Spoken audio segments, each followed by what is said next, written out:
Hello, everybody, and welcome back to the T.H.O. Movie Reviews podcast, the show where we bring you passionate, honest, and insightful film criticism. I'm your host, Bennett Campbell Ferguson, and I'm joined today by my colleague Mo Shawnette. Mo, how you doing today? I'm doing all right. How about yourself? Doing good. Although stressed, although as we were both talking about, it's been a bit of a week for both of us. yeah. Various reasons.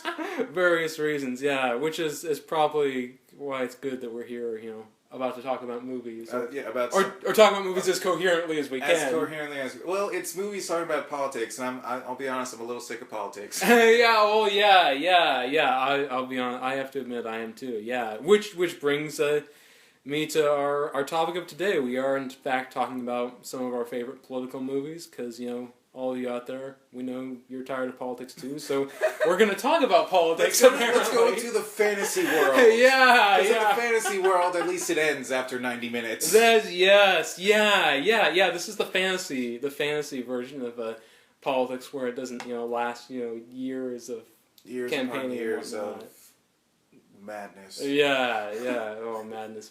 We're off to a great positive start. We are. I know. We're really setting the tone. Yeah. Well, I'll start first. We're each gonna talk about two movies. The first one I'm gonna talk about is Public Access, which is made by a little-known director who never wanted to do big things, named Bryan Singer. It's his first film from the 90s, and it's about a young guy named Wiley Pritchard. Comes to a small town called Brewster, and he starts a public access television show. And every night he asks people to call in and answer the question, what's wrong with Brewster? People call in, they tell him what they hate about the town, they hate the kids, they hate their neighbors, they hate the government, etc., etc. And at first you get the feeling that he's just, doing this, he's setting up the show to make mischief, to turn people against each other, and that's definitely part of it. But it turns out that he also, Wiley, this character, has this kind of love of the idea, maybe even the myth of the bucolic American small town, and that in a way he's trying to drag the town's demons into the light so he can fight them. But the problem with that is Brewster, the whole town is built on a lie. It's this prosperous town that only prospers because the mayor is cut some a terrible business deal many years ago that made the town seem like it was doing well on the surface, but in reality it was heading towards becoming a place like Flint, Michigan. And so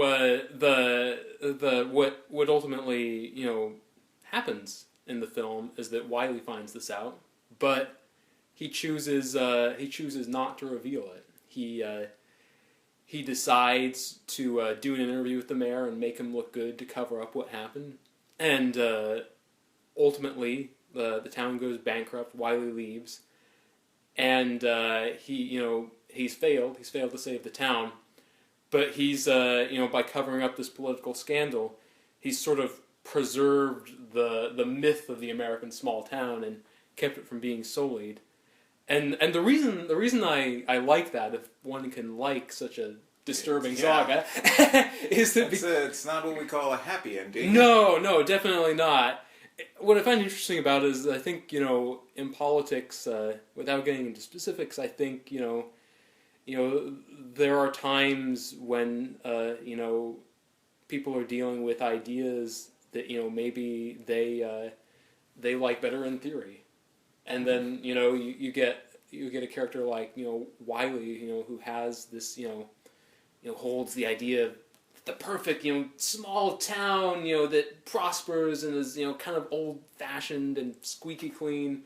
He holds that idea close to his heart, but it's a myth. What he believes in is a lie, and I always a lot of people don't really like public access because they don't get what it's about, and for me that's always been so clearly what it's about, and why I think it's a good political movie, because it gets that idea across well. There's this old line about westerns or like how what we think of the Old West was really created by the media, by newspapers and movies and stuff, and it was when the legend becomes fact, print the legend. And it sort of becomes this thing of like holding up the ideas as higher than the actual thing. Sure. And that's what that reminded me of. It also reminded me of two other things where that concern the ideas of a small town and the myth of that. And the first is one of my very favorite shows of all time, Parks and Recreation. Oh, sure, yeah. Where it's like every week it's set in this small for those of you who don't know, if you haven't watched the show, go do that. It's amazing. It's set in this small town in Indiana where Amy Poehler is the lead. She's a low-level bureaucrat in city government, and she's constantly trying to make the town work. Like she loves it with all her heart, but she's very aware of its flaws. Like every episode, we find out some terrible terrible chapter in the town's history. We see town meetings where everyone just yells stupid things. They have no understanding of what's going on around them.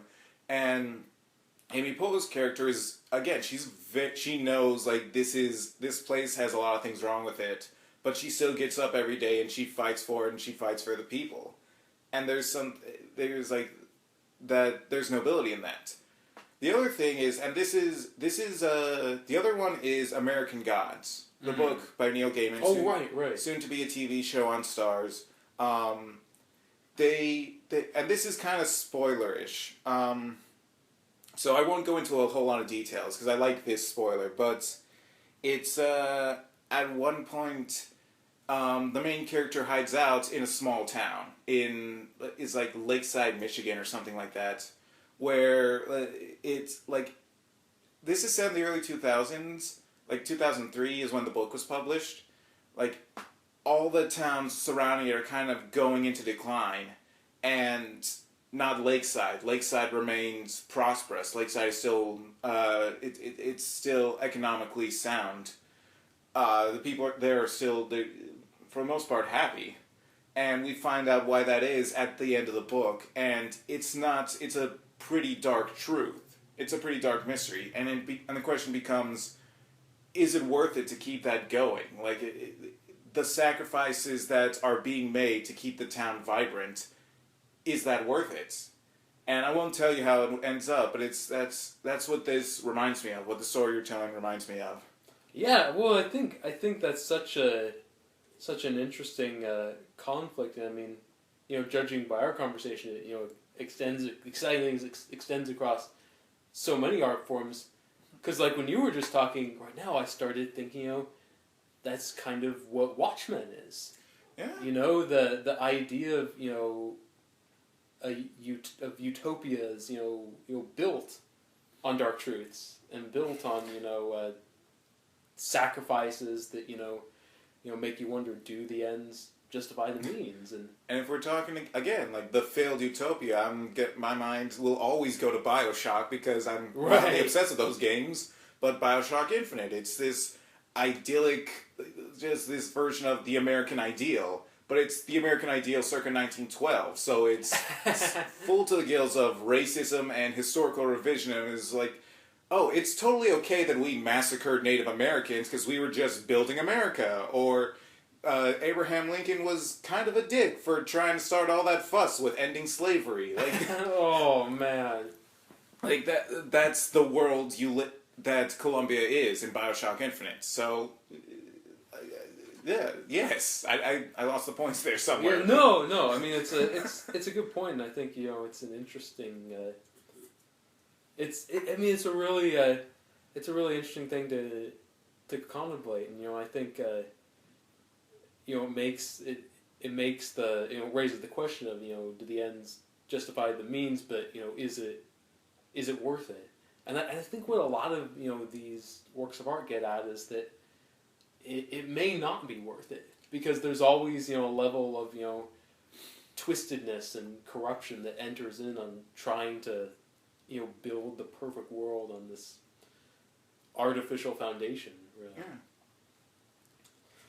All right, Mo, you ready to talk about a movie? I'll talk about a movie. So, for me, this is a very broad topic to me because in my mind, like I play a lot of video games and I keep up with the game culture, and a lot of people online, if they see a game talking about, or a game critic talking about any issue, feminism, racism, sexism, things like that in video games, then it becomes, why do we have to mix politics and gaming? Why can't we keep politics and games separate? And the problem with that is, you can't do that. Politics are another version ideas take, and you can't really make games without ideas, even at their most basic level. Even trying to be apolitical is in itself a political stance, and that applies to all media, and that includes film. So it's tough for me to figure out like a specifically political movie without like. Because it all has a political root. Right. Like, Well, yeah, I was just talking to someone who's in theater the other day, and she was working on a political plan. She said to me, being alive is political, and I absolutely agree. I mean, so I narrowed it down to a few choices. I watched a few of them. I found some of them didn't apply. I watched Election, for example, and I love that movie. And it's so good. Political in nature, but it didn't feel. It's about politics, the political process, but it was more like the thematic elements were just high school pettiness and personal inequalities, and that's I can see that. And just the election is the backdrop of it all this drama. Someday we should do a podcast about Election, though, because there's a lot to talk about. Yeah, I'll talk about Election. So I decided to go with something old and something new, and something old was one of my dad's very favorite comedies, Dr. Strangelove, or How I Learned to Stop Worrying and Love the Bomb. Stanley Kubrick directed it. When did that come out? Like, I don't know. Was it in the 60s, maybe? It was during the Cold War, because it's very much about the Cold War.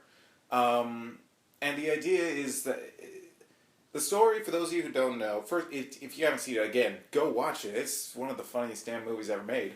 But the idea is that back in the day, the government started this plan to put fluoride in water, which would make people's teeth healthier, and it was like completely harmless, wasn't it? Like there wasn't really any adverse side effects. Yeah, but there were those paranoid people who were convinced that it was not only malevolent, but it was actually a communist ploy to try and destroy the country from within.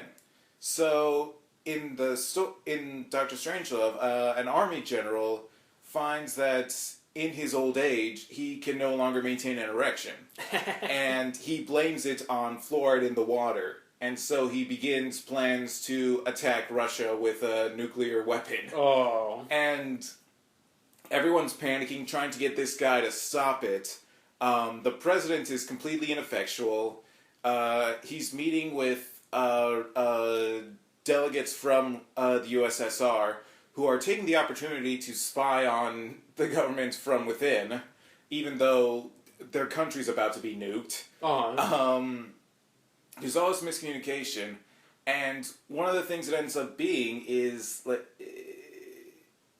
it basically, the story at the end basically comes down to the nuclear arms race and the Cold War in general is a dick measuring contest between Eastern and Western powers. It is all about sex. Like the opening sequence is, they show the credits, and during the credits they're showing a plane being refueled by another plane in the air, and it's like, oh, this is, you don't really have to be Freud to figure out this is sex.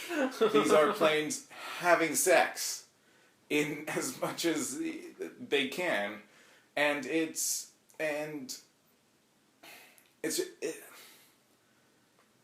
this whole idea that the seismic power of the atomic bomb is not something people should have, because people are idiots. Yeah. Because there's pettiness, and there's infighting, and there's grandstanding, and pride and insecurity, and all this stuff that gets in the way of good decision making, and he can't make bad decisions when you're dealing with this much power, the power to kill hundreds of thousands of people in an instant and destroy the world. I think that's fascinating. I mean, I have to confess I actually haven't seen the movie. I haven't seen it in a long time. I last time. Again, I did not do a lot of research. Hey, it was cool. I didn't need bad it. critic. Shame on me. I watched it in film class, but it sticks in your head. Yeah, and I think I love that. I hadn't heard that like sex played a role in the movie, and it's really interesting to hear you bring that up. Because it's a reminder of you talked about how every movie is political in some way, which is absolutely true. But in some ways, I almost think that like every movie is about sex in some way as well. I mean, it's hard. I can see that. Yeah. It's hard to separate either of those things out of art. You brought up.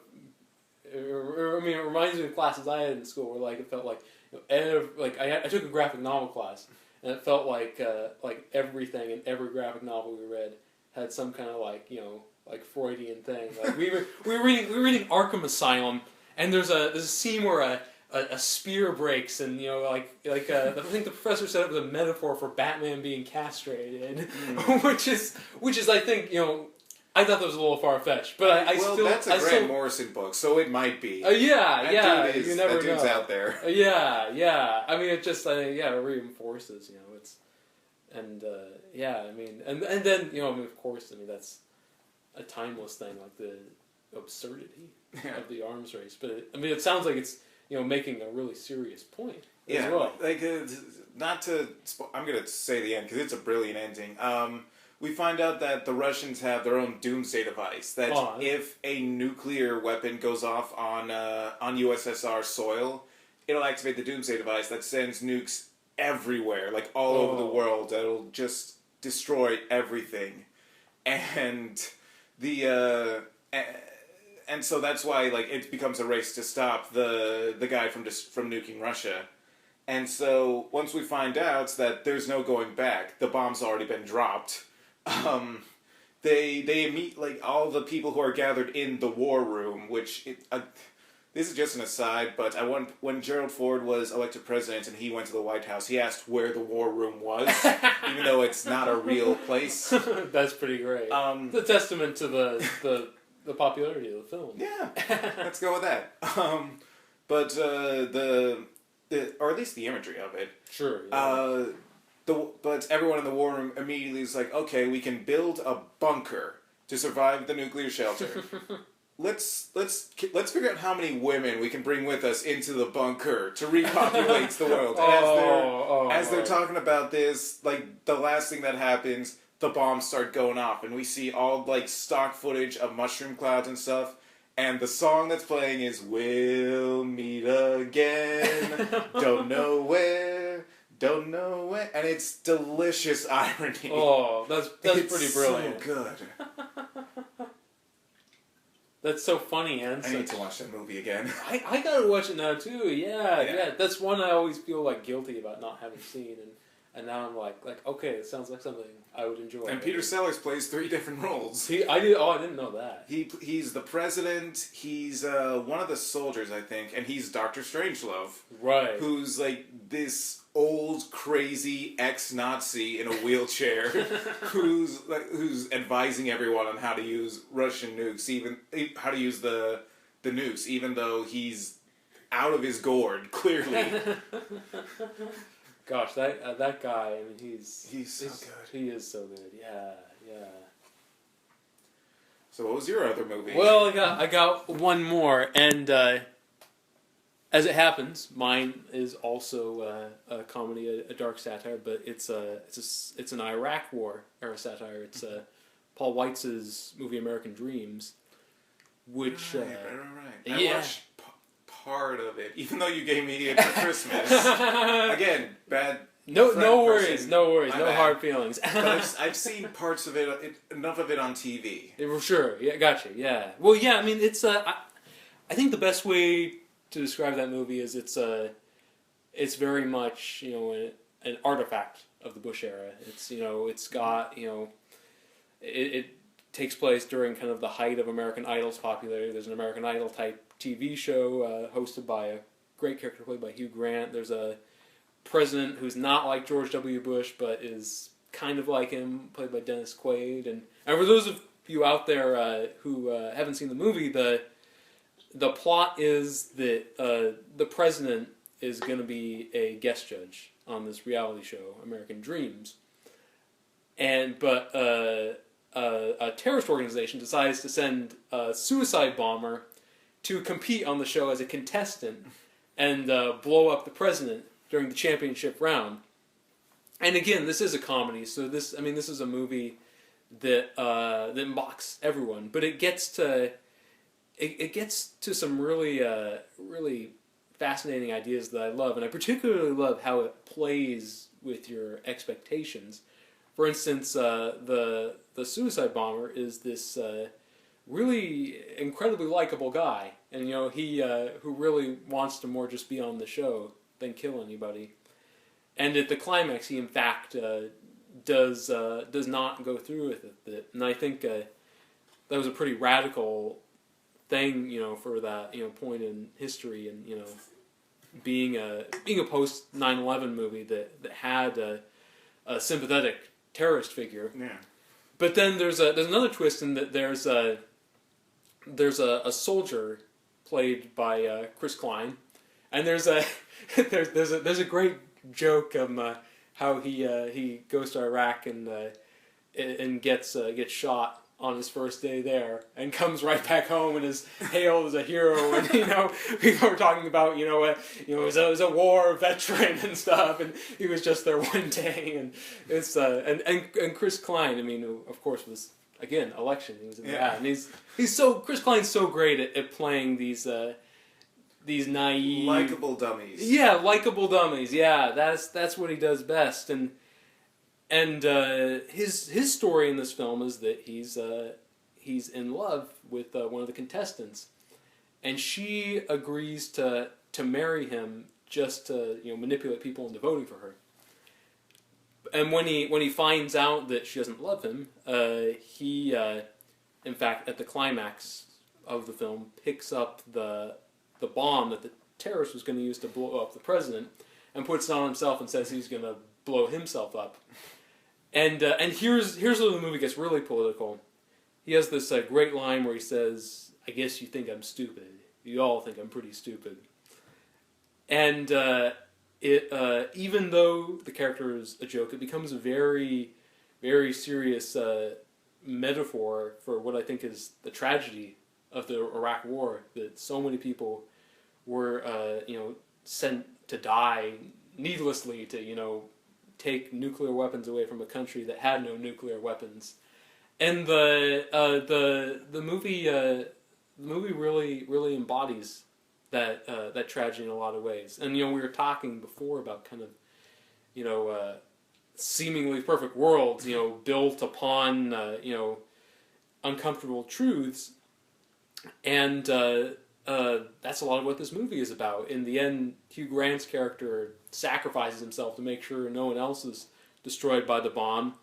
And at the end, life goes on. The show continues to be broadcast. America. Business continues as usual, and I find that that really chilling. And there's the movie really speaks to that. There's a great Mandy Moore plays a contestant on the show in the film, and there's a great shot of her at the end of the film where she's putting on a good show. She's acting just as gregarious as she has been for the whole movie, but for a minute you see her looking more somber, and it's like that she knows that this world in the film, she knows that it's all a lie, but then she steels herself and just goes on with it. Print the legend. Print the legend. Yes, yeah, that should be our theme of today. And I think in a way it's not explicitly a movie about politics, other than the fact that it's got a George W. Bush type in a Dick Cheney type, played by Willem Dafoe in a bald cap, Oh, which that is sounds pretty funny. terrifying. Oh, it's horrifying, yeah. But I think the political part is more, speaking to those ideas and embodying those, tragedies and contradictions of the Bush era and the war, and that's it's one of those movies that I actually kind of hated it the first time I saw it, and then the more I watched it, the more like I got kind of intrigued by the way it was dealing with those ideas.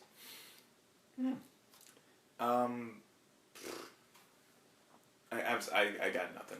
No, it's fine. That's a good explanation. Oh, thank you. It makes me want to go and watch the movie. Cool. Good. I'm glad.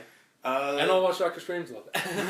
But it is interesting. Like one of my favorite critics is Lindsay Ellis, and she does she does a series called Loose Cannon, where she just looks at different interpretations of popular characters throughout the years in different forms of media. And a lot of times it's like a lot of nerd-centric characters, because we got everything becomes every comic book becomes at least 2 TV shows if it's a Marvel comic. Right, so like right. she's talked about Captain America, Nightcrawler from the X-Men.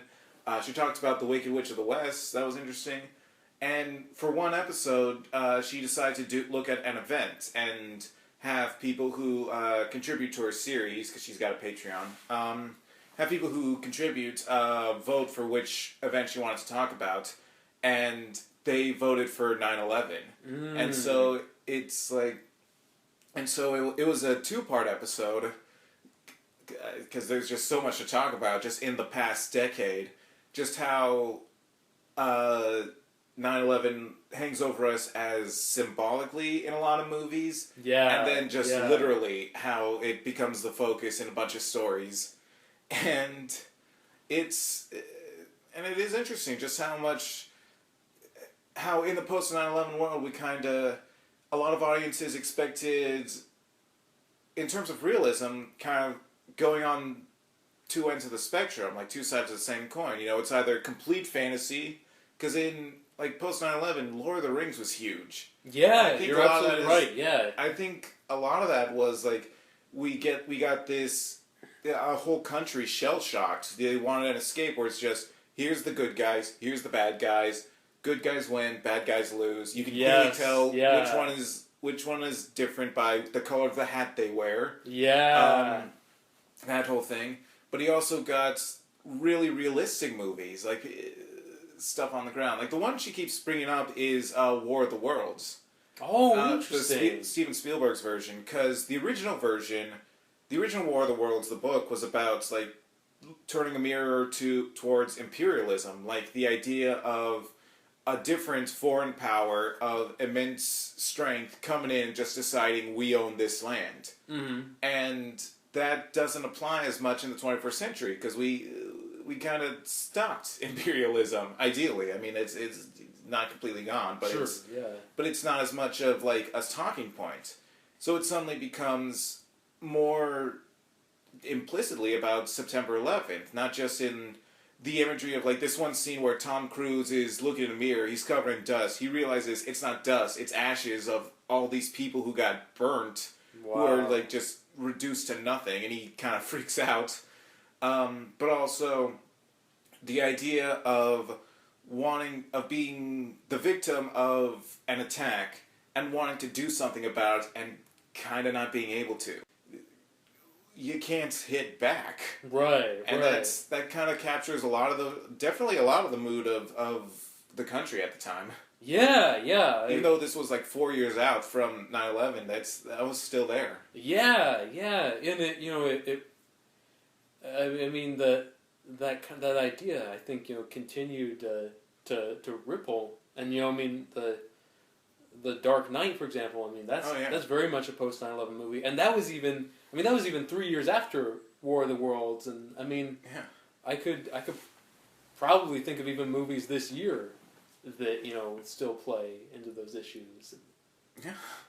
Well, it's also I was thinking about what you said about Lord of the Rings, and one thing I was reading about recently. I don't think he actually knows about me. I'm a huge fan of Friends, and I read that... choice. Continue. Well, I Sorry, read that the ratings for Friends went way up after 9/11, and this was season 8. So it's like you would think people would be kind of sick of the show by then. It becomes comfort food. Yes, yeah. And then in addition to that, we briefly alluded to post 9/11 comic book movies. Guess what comic book TV show debuted right after 9/11? Smallville. This kind of idealistic vision of this good-hearted farm boy trying to save people out in the country who has the capacity to be a god but chooses to be a servant. Yes, yeah, or a guardian. yeah. I mean, it hangs over everything, and and then you have I always love thinking about the original Bourne trilogy in this context, because that's not specifically about any of this stuff, but in kind of the opposite way. I think that captured sort of the mood of paranoia that followed 9/11. Paranoia about and I mean I shouldn't say paranoia, because people were legitimately afraid for good reason, and Bourne captured that idea of fear, like not only of unknown threats that could strike, but also fear of like how do the people at the top have our best interests? Exactly. That's the big thing, and just the Patriot Act world. Yeah. It's very much about the Patriot Act, and as those films, at least in those films, the answer is the people at the top definitely don't have anyone's best interests at heart, and that captured those fears on so many levels, I think. Yeah. All right, you ready for the final movie? My second movie. Again, this is a recent movie, but it's one that looks back, and the other one I went with was Selma. Oh, nice. Directed by Ava DuVernay, released in 2011? No, recent, 2013. 14, I think. 14. Yeah, incredible movie. Very recent. But it's about Martin Luther King and the Civil Rights Movement, and the march from Selma, Alabama to Montgomery to try and ensure that black people got the right to vote, without getting rid of stuff like and they show, this is one of the strengths of the movie, is that they show the climate of what black Americans were facing, especially in the South at the time. So stuff like church bombings, stuff like the poll taxes and education tests and literacy tests and all these things that were designed ostensibly to prevent voter fraud. How is that relevant? But really, right. It's just to keep minorities away from the polls. And one of the strengths they use. This is the thing that strikes me at the movie is, we get to the moment where they first attempt to cross the bridge to go out of Selma. And they get attacked by all the state troopers and all the policemen and all the people who are just watching and cheering them on. And it's sort of the idea that Dr. King part of what made Dr. King such a great leader was not only that he had conviction, he had intelligence, he had morals, he had all the things needed. He realized that wasn't enough. That wasn't enough to just to make noise and to be in the moral right. They had to take an extra step, and that's why he chose Selma as the grounds, because it was such a hostile place, and it was a powder keg that was about to blow up. Something big was going to happen there if they tried anything, and cameras would be on it. And suddenly, the movement changed. It's not just these people, the black Americans are not just making a lot of noise trying to get theirs, even though they already have it, quote unquote. It's more, they're trying to get theirs. They're trying to get something very reasonable: the right to vote in elections, the right to choose, to have a say in the direction their country goes. And these people are keeping them down for no good reason.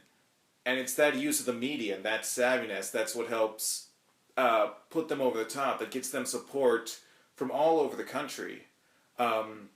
after that first attempt, after the footage of all the protesters getting attacked by the guard, by the police and the guards, that's when all these people from all across the country come to Selma to march with them, because it's like they're right.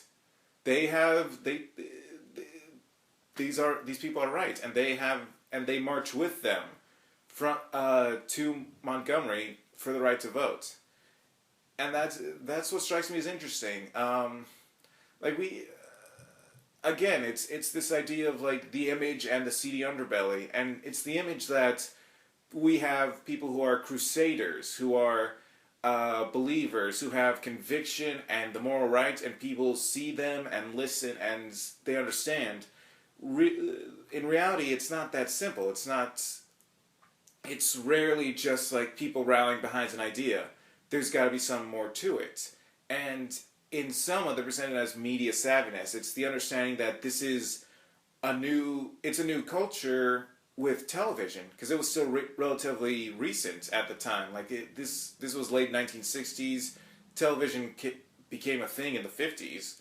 So it's taking advantage of that and using the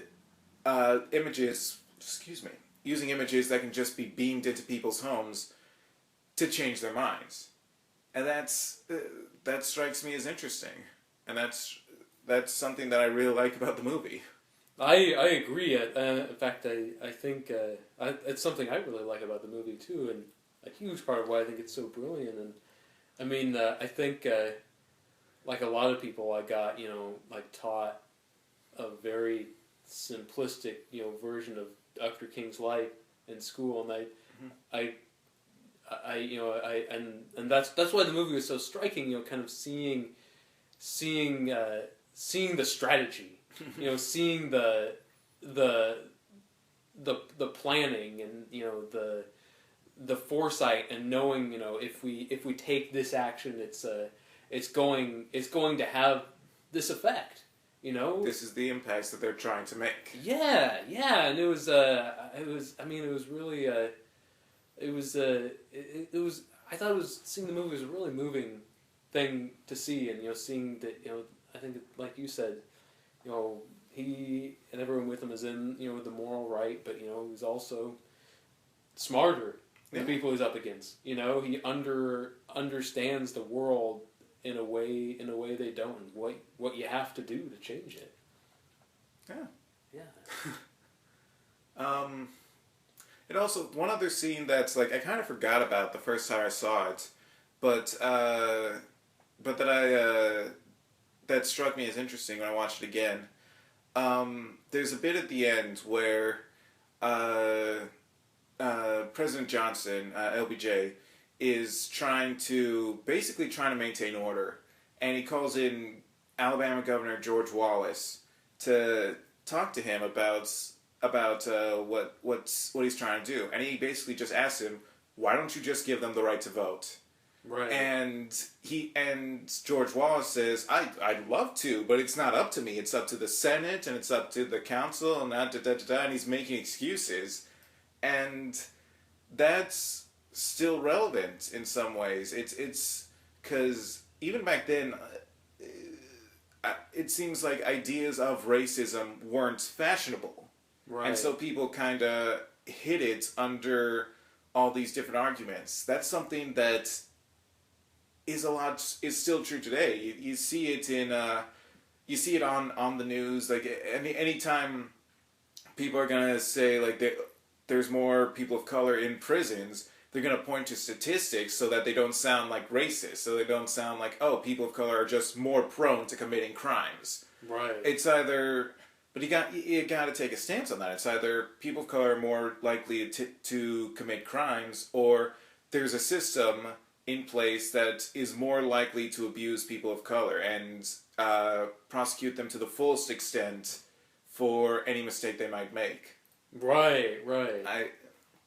And that's, again, it's a really relevant movie to the 21st century. It is. Yeah, I think and I love that great song that plays over the the credits, which it was Yeah. Common and John Legend Yeah. who did it, right? And they won the Oscar for Glory. Right, and they mentioned of course they mentioned Ferguson in the song, and that I felt like because of that, the song was like really important in kind of positioning the movie, and there's a real like sense in, I mean, the movie, you see them, get to, Montgomery at the end of the film, but then, you have the credits saying, Dr. King was killed, not that long after that, and there's, there's such a strong sense of that movie of like how much work there is to be done. Yeah. I agree. Yeah. It's a great film. Oh, and another thing, I'm glad you brought up that scene with Johnson and Johnson George Wallace. Yeah, because that I think is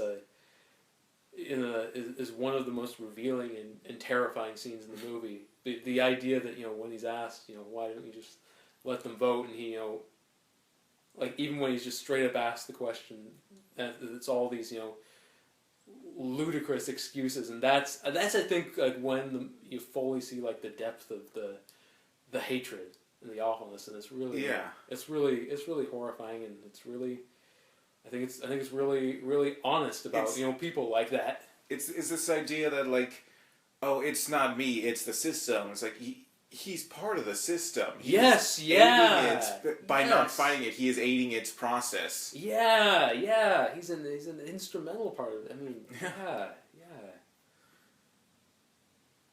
yeah. And so Selma. Yeah, Selma. Yeah. But I'm gonna go off on a tangent here. But a related tangent. It is just despicable. I think that Ava DuVernay didn't get nominated for Best Director for that. I mean, she didn't get nominated. I agree. I am absolutely agreeing. Just for those who can't see my facial expression, yes, I think she should have been nominated. I mean, Morton Tildum got nominated for Best Director for The Imitation Game, and look, I personally hated The Imitation Game. Even for people who like The Imitation Game, like how could anyone think that that's a greater directorial achievement than Selma? I mean, it's like. I kind of liked The Imitation Game. That's, again, tangents. I don't remember. It's been a while. Again, yeah, it has been a while, yeah. That was just like a random weekend where me and my parents were in LA visiting my grandma, and it's like, well, we got some time before playing. Let's go see a movie. Right. This is the one Grandma chose because Grandma gets final say. As any grandma should, right? As any grandma should. For me, it was in did the Oscar marathon, and I was doing a bunch back to back, and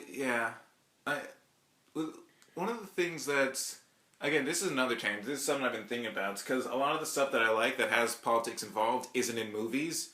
One of my favorite TV shows right now is Veep, which is about a show about politicking, but not explicitly politics. Like, we don't really know where anyone stands on political issues, but it's about getting things, like moving things, backroom deals, and just trying to survive each other, because these are all terrible people, and trying to save your media image. Like, there's this one line where they describe Selena Meyer, the main character, the vice president, and her job is basically just to do PR appearances on behalf of the president, just like go do stuff that he doesn't want to do, but that he has to show show up for. So that's where he sends her down to some stupid thing to curry favor with undecided voters in swing states. And there's this line that her chief of staff uses to describe her, where she's really good at convincing people that she's good with people. I love that. That's pretty great. It's like, yeah, because Selena Meyer is a terrible person, but she's compelling, and she is very good at public relations and at being on camera. And then we get to like the seasons where she actually becomes president, she's treating her vice president the same way. And it's kind of a cycle of abuse. I love that. That's great. And the other one I'm going to talk about it because I feel like it, because I got a microphone, fuck you. Yeah, words to live by. Pardon my language, is Hamilton, because I've been listening to the soundtrack to that non-stop, which is one of the songs in this show. But my favorite song in the show is The Room Where It Happens, it takes place in the second half, which is about Alexander Hamilton's tenure as Secretary of the Treasury, and leading up to eventually his death in 1805. And the song is about the Compromise of 1790, where Hamilton and the Secretary of State, Thomas Jefferson, and James Madison, I forget what his position is as exactly in government. I think he was a delegate or a senator or something. But they hated each other. According to the show, they didn't agree on any issues. And Hamilton was trying to push forward the establishment of the National Bank, which would assume state's debt and allow a new line of credit to be established for the country. And Jefferson and Madison were against that because it gave Hamilton what they saw as too much power as like the head of this financial institution. And so Hamilton had to basically reach a compromise, which is not something he was particularly good at. And so the Room Where It Happens is about this compromise where Jefferson and Madison agreed to back Hamilton's plan for the National Bank in exchange for Hamilton agreeing to back their plan to move the state capital from New York to the District of Columbia on the Potomac. And the song is sung from Aaron Burr's perspective, who had nothing to do with this. Mm-hmm. And so it's him seeing the reactions where Jefferson and Madison are both taking credit for it. They're basically saying, yeah, this was us. We did this. And he talks to Hamilton about it, and he's outraged because Hamilton basically sold in New York City down the river. Mm-hmm. And then he realizes, oh, wait, it doesn't matter where you put the U.S. capital because you still have the banks. Mm-hmm. You still have... The exact lines are, you got more than you gave, and I wanted what I got. If you got skin in the game, you stay in the game, but you don't get a win unless you play in the game. You get love for it, you get hate for it, you get nothing if you wait for it. And I feel like that's relevant to 21st century politics, is the idea of, like, sometimes you gotta make these backroom deals. You gotta, not necessarily dirty yourself, but compromise. Again, something we saw in Selma is that it's not enough just to have conviction and just to be right. You have to pull people in another way. You have to convince them. And sometimes that takes not necessarily dirty dealing, but at least budging a little. It takes. You brought up compromise. You know, mm-hmm. it takes. That's what it takes, you know. And that's so, you know, so relevant, you know, right now. Like, you know, especially. I don't want to obviously get too political. Yeah, get too political in this political discussion. But it's such a, you know, polarized period of time. It's like, the idea of compromise is so that any relevant. Step out of line is something to be attacked. Because beliefs are so extreme. Because with the 24-hour news cycle, opinions get sort of more and more resolute, I guess would be the word. Stubborn. Or obstinate. Well, and it seems like too. Like one of the things I feel like people always like say about, you know, like media now is that, you know, like everybody can kind of like have like online like an echo chamber where everyone like agrees with them. And, you know, everyone I know is voting for blah blah blah, so therefore this person must be the right person or is going to win. Right, and it's like, it's one of those things. It was probably inevitable, like given the vastness of the internet, and it's like it's kind of scary, and yet it's like I don't know, like, you know, I mean, it's hard to move forward from that. It's something to be aware of in the 21st century. Yeah, That yeah. it really creates an us versus them mentality. It does. Yeah, yeah, yeah. It's like it's kind of and again, this is something like pop culture, speaks to. Like I was another show I've gotten into recently. Talking of HBO shows, I finally watched Game of Thrones, and Game of Thrones of course is a very political show, but people see very different kinds of politics in there. I mean, on the one hand, like a lot of people see a kind of a sort of sophisticated morality in the show in terms of where you see horrible things happening, and then as the viewer you're supposed to grieve for that and be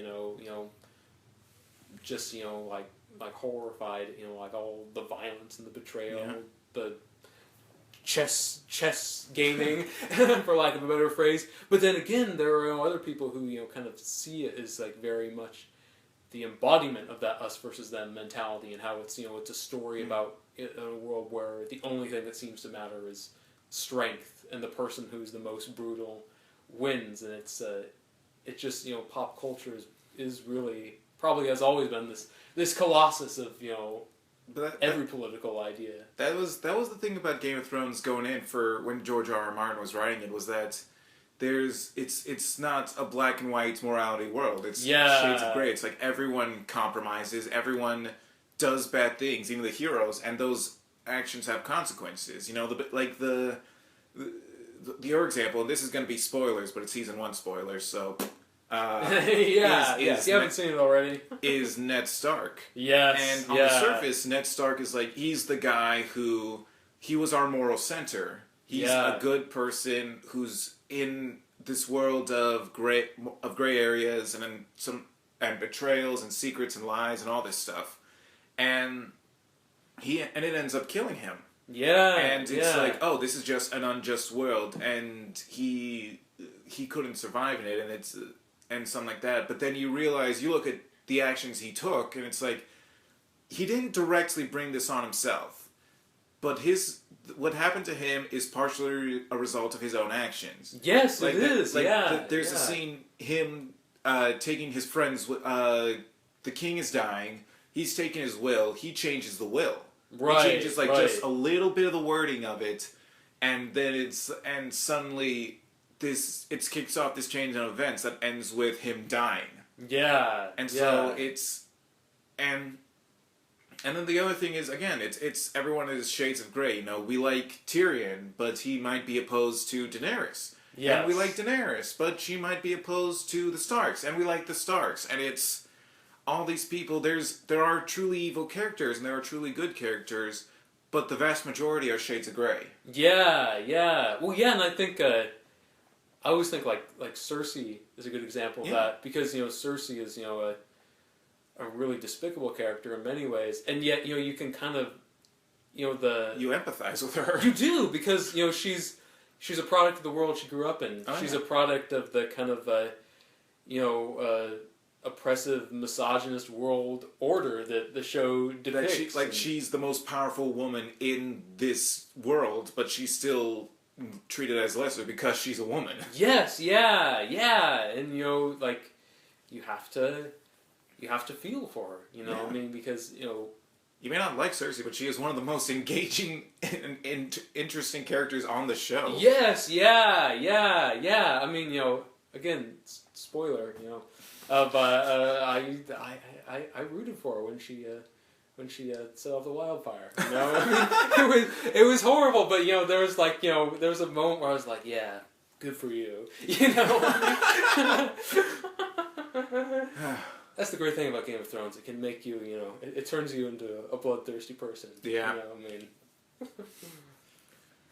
All right. Do we have anything else, or are we? I'm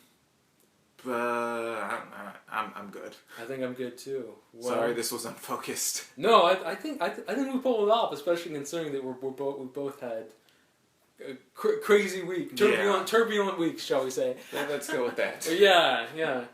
All right. Well, once again, thanks for tuning in. If you liked what you heard here, please click thumbs up and subscribe to our YouTube channel. Don't forget to like our Facebook page and follow us on Twitter at T.H.O Movie Reviews, and check out THOmoviereviews.blogspot.com for all our latest reviews. WordPress. What did I? Oh, I said Blogspot. I'm thinking like the old days. Yeah, THOmoviereviews.wordpress. Thank you. Yeah. Once again, I'm Bennett Campbell Ferguson. I'm Mo Shawnette. And see you later. Enjoy the movies. Yes. Yeah.